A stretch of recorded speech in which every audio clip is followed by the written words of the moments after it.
ये हैं हनुमान जी के परम भक्त। आप भी चौंक जाएंगे जानकर, हनुमान जी आज भी सशरीर धरती पर मौजूद हैं। कलयुग में हनुमान जी की भक्ति ही उत्तम और फलदायी है। जो भक्त नित्य हनुमान जी की प्रार्थना, पूजा या आराधना करता है, उसे स्वयं ही अनुभव होता है कि हनुमान जी उसके आसपास उपस्थित हैं और वे उसकी रक्षा कर रहे हैं।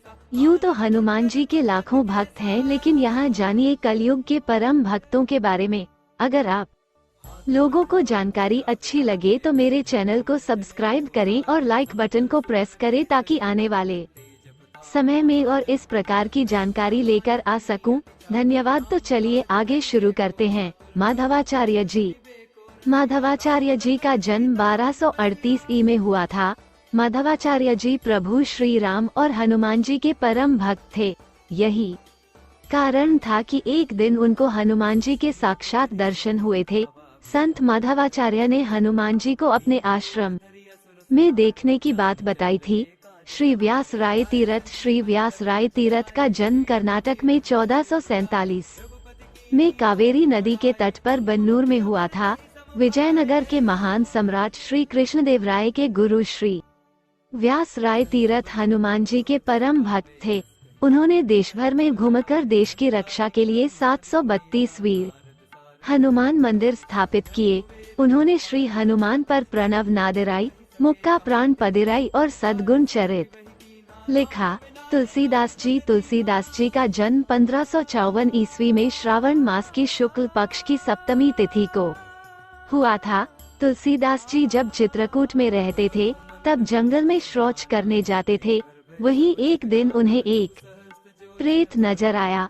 उस प्रेत ने ही बताया था कि हनुमान जी के दर्शन करना है तो वे कुष्ठी रूप में प्रतिदिन हरिकथा सुनने आते हैं। तुलसीदास जी ने वहीं पर हनुमान जी को पहचान लिया और उनके पैर पकड़ लिए। अंत में हारकर कुष्ठी रूप में रामकथा सुन रहे हनुमान जी ने तुलसीदास जी को भगवान के दर्शन करवाने का वचन दे दिया। फिर एक दिन मंदाकिनी के तट पर तुलसीदास जी चंदन घिस रहे थे। भगवान बालक रूप में आकर उनसे चंदन मांग कर लगा रहे थे। तब हनुमान जी ने तोता बनकर ये दोहा पढ़ा। चित्रकूट के घाट पे भई संतनी भीड़, तुलसीदास चंदन घिसे, तिलक देत रघुवीर। राघवेंद्र स्वामी 1595 में जन्मे राम भक्त राघवेंद्र स्वामी माधव समुदाय के एक गुरु के रूप में प्रतिष्ठित हैं।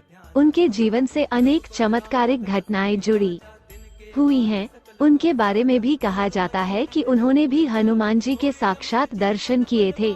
वे भी हनुमान जी के परम भक्त थे। उन्होंने 1671 में मंत्रालम में तुंगभद्रा नदी के तट पर जीवा समाधि में प्रवेश किया। भद्राचल रामदास 1620 में जन्मे और 1688 में ब्रह्मलीन। भद्राचल रामदास का पूर्व नाम गोपन था। गोपन अब्दुल हसन तान शाह के दरबार में तहसीलदार थे। उन्हें एक महिला के स्वप्न के आधार पर भद्रगिरी पर्वत से राम की मूर्तियां मिली। तब उन्होंने खम्माम जिले के भद्राचलम में गोदावरी नदी के बाएं किनारे पर उक्त मूर्ति की स्थापना कर एक भव्य मंदिर बनवा दिया। बाद में जब बादशाह अब्दुल हसन तान शाह को ये पता चला कि गोपन ने शाही खजाने से धन का उपयोग किया है, तो उन्होंने उसे पकड़वाकर गोलकोंडा की एक अंधेरी जेल में डाल दिया। एकांत में भी भगवान राम और हनुमान के प्रति गोपन की भक्ति निर्विवाद थी। ऐसा माना जाता है कि उनकी प्रार्थनाओं का जवाब जल्द ही मिल गया।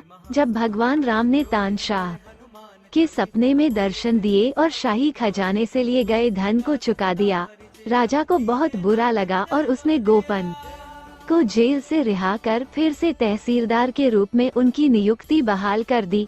समर्थ रामदास। समर्थ स्वामी रामदास का जन्म रामनवमी 1608 में गोदा तट के निकट ग्राम जाम्ब जी जालना में हुआ। वे हनुमान जी के परम भक्त और छत्रपति शिवाजी के गुरु थे।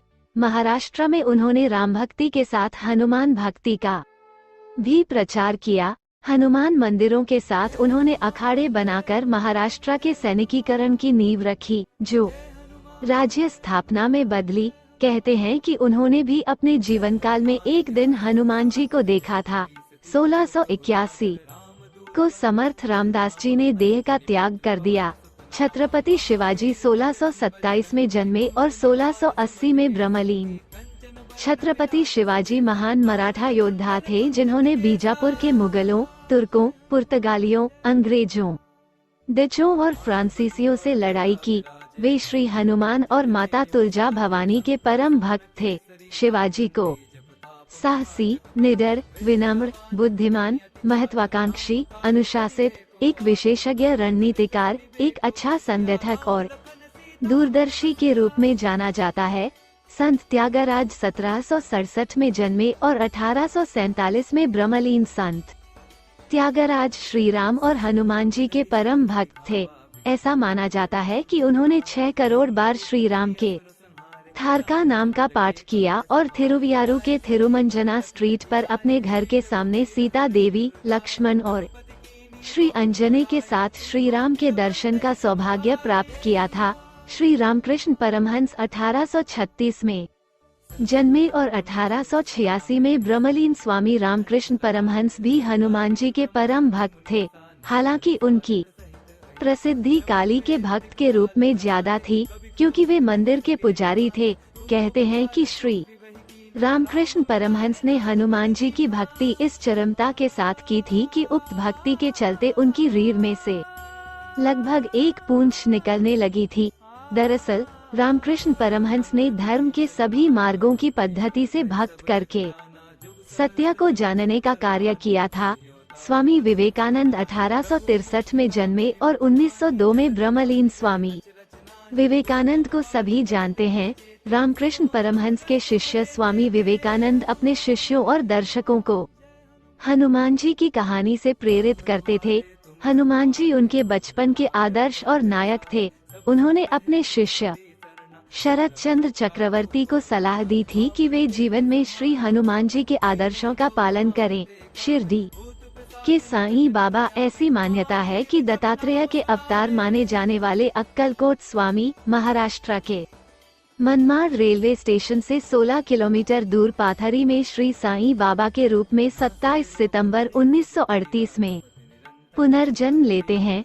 एक जीवनी के अनुसार श्री शिरडी साईं बाबा का जन्म भुसारी परिवार में हुआ था, जिनके पारिवारिक देवता कुम्हार बावड़ी के श्री हनुमान थे, जो पाथरी के बाहरी इलाके में थे। नीम करोली बाबा। नीम करोली बाबा का वास्तविक नाम लक्ष्मी नारायण शर्मा था। उत्तर प्रदेश के अकबरपुर गांव में उनका जन्म 1900 के आसपास हुआ था। उन्होंने अपने शरीर का त्याग 11 सितंबर 1973 को वृंदावन में किया था। बाबा नीम करोली हनुमान जी के परम भक्त थे और उन्होंने देश भर में हनुमान जी के कई मंदिर बनवाए थे। नीम करोली बाबा के कई चमत्कारिक किस्से हैं। उनके बारे में कहा जाता है कि हनुमान जी उन्हें साक्षात दर्शन देते थे। जय श्री राम।